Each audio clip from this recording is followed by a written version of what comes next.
Halo semuanya, selamat datang di channel ini. Kembali lagi dengan saya Basroto Muhya dengan nomor NIM V1223015 Manajemen Perdagangan Universitas 11 Maret Sukarakarta. Dan hari ini kita bakal bahas topik yang bisa bikin kepala negara tegang nih. Tapi semoga kalian tetap santai ya. Nah, perang dagang Amerika Serikat versus Tiongkok. Siapa yang menang, siapa yang rugi? Yap, ini bukan Azdu Joto teman-teman, tapi tentang tarif. Bukan film Marvel, tapi dampaknya real banget ke dompet negara, bahkan kita sebagai konsumen. Seperti kata Donald Trump, trade wars are good and easy to win. Tapi ya, kalau lihat dampaknya ke ekonomi dunia, kayaknya nggak semudah nge-tweet kayak gitu ya. Nah, salah satu negara yang terlibat perang dagang adalah Tiongkok. Tiongkok juga nggak tinggal diam, subsidi sana-sini, proteksi teknologi, dan kadang cara dagangnya itu bikin negara lain geleng-geleng, bener kan? Nah, maka dari itu, dalam video ini saya bakal bantu jelaskan kenapa mereka perang, siapa yang sebenarnya untung dan buntung, dan tentu saja dampaknya ke Indonesia. Stay tune, karena setelah ini kita bongkar semuanya, tapi dengan gaya yang santai dan gampang dipahami. Nah, bayangkan nih, dua negara besar saling berlomba menaikkan tarif dan membatasi barang dari negara lain. Inilah yang disebut sebagai perang dagang, sebuah konflik ekonomi di mana negara-negara saling menerapkan hambatan perdagangan seperti tarif atau kuota untuk melindungi industri dalam negeri mereka. Perang dagang seringkali dipicu oleh kebijakan proteksionis, di mana pemerintah berusaha membatasi impor untuk melindungi produsen lokal. Definisi dari perang dagang menurut Weisha tahun 2022 yaitu konflik antar negara yang ditandai dengan pengenaan tarif atau hambatan perdagangan seringkali sebagai upaya terakhir dalam menyelesaikan sengketa perdagangan yang dapat merusak ekonomi global dan meningkatkan ketegangan antara ekonomi besar. Nah, penyebab dari perang dagang sendiri itu ada beberapa faktor teman-teman, terutama antara Amerika Serikat dan negara-negara lain seperti Tiongkok. Yang pertama yaitu ada defisit perdagangan. USA menilai defisit perdagangan dengan Tiongkok terlalu besar, sehingga mereka merasa perlu mengambil tindakan agar neraca perdagangan lebih seimbang. Yang kedua, ada pencurian hak kekayaan intelektual. US menuduh Tiongkok melakukan pencurian teknologi dan memaksa transfer teknologi dari perusahaan asing yang ingin berbisnis di sana. Nah, Tiongkok sendiri juga memiliki strategi, yaitu subsidi dan juga proteksi industri. Tiongkok memberikan subsidi besar pada perusahaan milik negara, sehingga menciptakan persaingan tidak sehat di pasar global. Selain itu, ada penyebab lainnya yaitu isu politik dan juga keamanan nasional. Persaingan geopolitik dan kekhawatiran akan dominasi teknologi juga mendorong ketegangan. Perang dagang memiliki dampak terhadap ekonomi global. Yang pertama, ada pengaruh pada hubungan perdagangan internasional. Perang dagang menyebabkan ketidakpastian dalam perdagangan global. Negara-negara yang terlibat cenderung mencari pasar baru atau membangun aliansi dagang alternatif.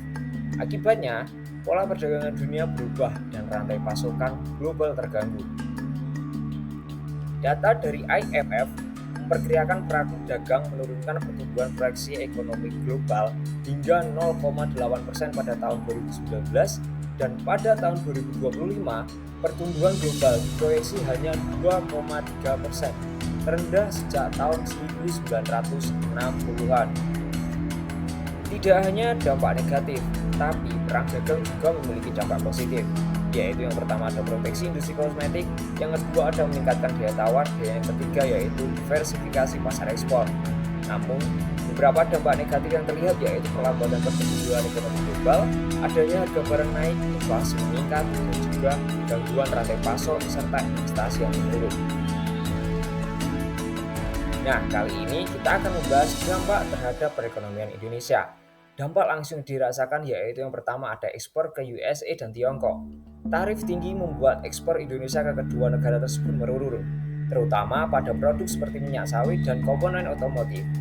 Minyak sawit dan komponen otomotif merupakan salah satu komoditas utama ekspor Indonesia yang dikirimkan ke USA dan juga Tiongkok.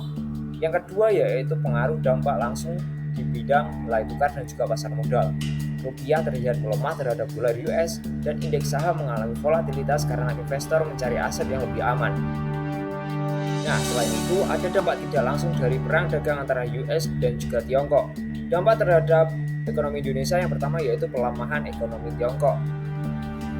Karena Tiongkok adalah mitra dagang utama Indonesia, yaitu 20-25% ekspor Indonesia ke Tiongkok, perlambatan ekonomi Tiongkok akibat perang dagang ikut menekan permintaan ekspor Indonesia, terutama batu bara dan juga CPO, karena dua komoditas tersebut juga merupakan yang utama yang diekspor ke China. Kemudian yaitu ada pertumbuhan ekonomi.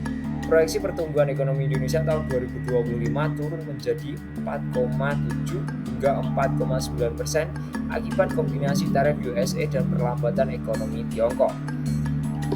Namun, statistik terkini kuartal pertama tahun 2025, ekonomi Indonesia tumbuh 4,87%.